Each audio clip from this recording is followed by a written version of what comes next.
Hello મિત્રો, કેમ છો? મજામાં? મારા નવા બ્લોગમાં તમારું બધાય સ્વાગત કરું છું. અત્યારે છે ને અમારો કાનો કંઈક આવો લાગે છે. તો મિત્રો અત્યારે છે ને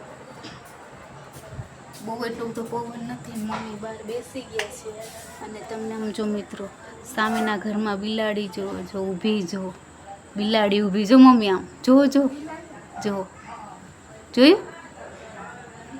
જો નીકળી કેમ કે એને ડોળા જો ચમકી જો મિત્રો બિલાડી જો મિત્રો જો અત્યારે કંઈક આવું છે. જો હામે ઘર અમારે નંગ આવી ગયા હતા. તો મિત્રો અત્યારે છે ને બપોર પછી ને બપોર 4 વાગ્યાથી તે રાત સુધીમાં 400 જેવા નંગ આવી ગયા હતા. આજે મમ્મીએ ગણાય કે 400 છે કે મમ્મી છે ને ટોટલ તરત લગાડી દે કે આટલા નંગ આવી ગયા છે. તો આજે છે ને બપોર પછીના મમ્મી કે 400 આવી ગયા છે. કેમ કે અત્યારે બધું કામ ચાલ્યું. અમે તે કાંટો મારી આવ્યો છો મિત્રો. વાગ્યા છે 10-5 મિનિટ થઈ છે. અત્યારે કંઈક આવું છે. તો પોતા બાકી છે વાળીને ગયા હતા. કેમ કે બારે બહુ ઠીક પવન છે. તો મિત્રો આવું કંઈક છે. મમ્મી બહાર વાતું ચીતું કરે છે. કેમ કે બધા બહાર બેઠા છે. અત્યારે છે ને પોતા કરવાનું થાય છે. કેમ કે આપણે આજે છે ને ટાઈમ નથી બહુ. તો મમ્મી જુઓ તો મિત્રો અત્યારે કામ પતાવવાનું થાય છે. થોડું કામ છે અત્યારે. તો ચલો થોડુંક આપણે કામ પતાવી દઈએ આપણે. મમ્મી અત્યારે જમવા બેઠા. જુઓ મિત્રો કેટલા વાગ્યા છે. ઈ ગરવામાં ખાય છે. આપણે ના પાડતા હોય ગરવામાં ન ખવાય. જો મિત્રો વાગ્યા છે કેટલા 11 વાગ્યા છે. તો આ જો જમે સારું બન્યું છે. શાક સબ્જી સરસ બની છે. સારી બની છે ને. કેમ કે મિત્રો અત્યારે છે ને મેથીનું શાક બનાવ્યું હતું. હુક્કી મેથીનું શાક દાણાવાળી. તો મિત્રો અત્યારે છે ને મમ્મીએ બપોર નહોતા જમ્યા એટલે છે ને અત્યારે જમે છે. કેમ આવો ટાઈમ ફરી ગયો તમારે? તમે કોઈ દી એમ ન કહેતા કે આવા ટાઈમ જમાય ને હવે પોતે જમવા માંડ્યા.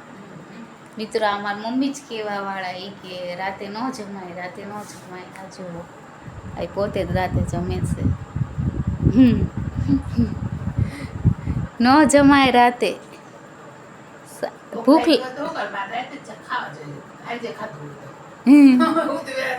તો કાકડી ખાય છે. જો આ કંઈક તો ખાય જ છે.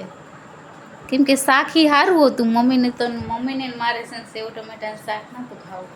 તો પલાળી લે મેથી હતી. તો જો મિત્રો અત્યારે ખાય છે મમ્મી. તો મિત્રો છે ને અત્યારે હું મમ્મી એકલા મજા જ આવે. હવે શું ખાવાનું? 2 રોટલી પતી છે. પછી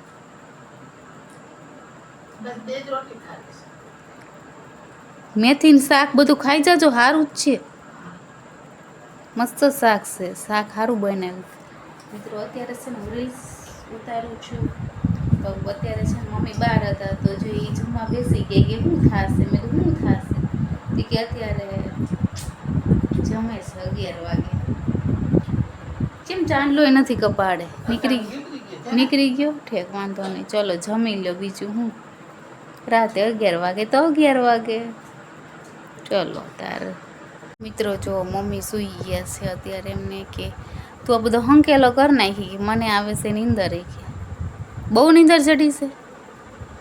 કેમ કે કાલ મમ્મીને છે ને કે તું તો હોઈ ગઈ હતી કે પછી મને નીંદર નથી આવતી. કે તું કે વહેલા હારું છે ને તો પછી મને નીંદર આવી જાય. તો મમ્મી કે અત્યારે તું કે બંધ કરી દે લાઈટ. તો આપણે અત્યારે છે બંધ કરી દેવાનું થાય છે. કેમ કે 2-3 રીલ્સ ઉતારી લીધી છે. આપણે ભગવાનને પોઢાડવાનું બાકી છે કે તું પોઢાડી દેજે. કેમ કે મમ્મી જો ગોટો વળી ગયા છે અત્યારે. તો મિત્રો અત્યારે છે ને આપણે બધું પેકઅપ કરી દેવાનું થાય છે. જો મૂકી દેવી આપણે અહીંયા એ જો. કેમ કે દરવાજા હજુ ખુલ્લા છે. તો ચલો મિત્રો આપણે નાઈ ધોઈને આપણે શંકાનાજીને પોઢાડવાના થાય છે. એ કે તું મોડી કે બંધ કરીશ તો પછી કાનાજીને કોણ પોઢાડશે? ઓકે મમ્મી એમ કરીને હુઈ ગયા.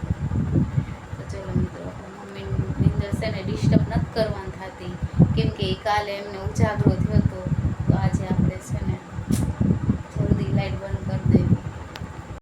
હેલો મિત્રો, તો અત્યારે છે ને આપણા બ્લોગ પૂરો કરવાનો ટાઈમ થઈ ગયો છે. તો મેં છે ને 5 જ મિનિટનો બ્લોગ ઉતાર્યો છે, કેમ કે જો મમ્મી અત્યારે સૂઈ ગયા છે. એટલો ટાઈમ નથી અત્યારે, કેમ કે સૂરજ એવું તો હું સવારમાં નથી બ્લોગ ઉતારતી, રાતે જ સ્ટાર્ટ કરું છું 8 વાગ્યા પછી. ક્યારેક ઉતારું એવું નથી, પણ અત્યારે હું રાતે જ સ્ટાર્ટ કરું છું ઉતારવાનું. તો મિત્રો, મારો બ્લોગ તમને કેવો લાગ્યો લાઈક કરજો, શેર કરજો, સબસ્ક્રાઈબ કરી દેજો. Good night.